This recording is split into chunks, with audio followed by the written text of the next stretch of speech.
అంటే మార్నింగ్ చూస్తే ఫామ్ హౌస్లో పార్టీ అరెస్టు, లేకుంటే ఫామ్ హౌస్లో పార్టీ మీరే చేశారు, మాదిరి సంబంధించిన పుట్టినరోజు అన్నారు. నిజంగా మీరేమంటారు మేడం?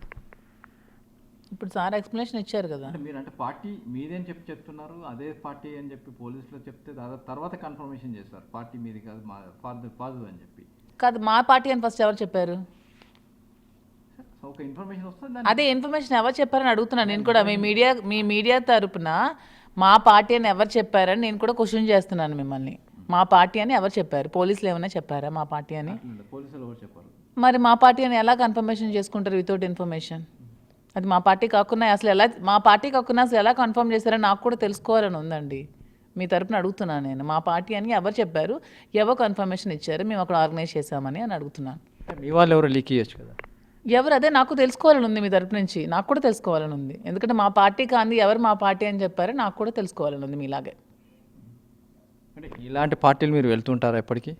ఇంతవరకు ఎప్పుడు ఇలాంటి పార్టీస్కి వెళ్ళలేదు. ఎప్పుడు హౌస్ పార్టీస్ జరుగుతూ ఉంటాయి. మేము ఒకసారి పార్టీ కండక్ట్ చేసామంటే లైసెన్స్ తీసుకొని పాప హాఫ్ సారీ ఫంక్షన్ కండక్ట్ చేసాము. ఇప్పుడు తిను కూడా ఇలాగే లైసెన్స్ తీసుకున్నారు అనుకుంటాం, కానీ మాకు లైసెన్స్ తీసుకోకుండా ఎలా పార్టీ చేశారని మాకు తెలీదు. అక్కడ వెళ్ళాక మాకు తెలిసింది. డిపార్ట్మెంట్ వాళ్ళు మీకు ఏం చెప్పారు? అంటే పార్టీ ఇలా ఉంది, ఈ విధంగా ఉందని ఏమని చెప్పారు? మాకేమీ చెప్పలేదు. సార్ని చూసి సర్ప్రైజ్ అయ్యారు. సార్ మీరు ఇక్కడ ఏంటి సార్ అని అడిగారు. సార్ పార్టీకి వచ్చామంటే వీళ్ళు లైసెన్స్ తీసుకోలేదు సార్ అని సార్కి చెప్పారు. వాళ్ళు చెప్పారు, ఎవరైతే కండక్ట్ చేశారో ఈ పాదసారథి అనే అతను లైసెన్స్ తీసుకోలేదు సార్ అంటే అప్పుడు సార్కి తెలిసింది, ఓహో వీళ్ళు లైసెన్స్ తీసుకోకుండా కండక్ట్ చేస్తారని అప్పుడు తెలిసింది. అప్పుడు అక్కడి నుంచి మేము లెఫ్ట్ వచ్చేసాం.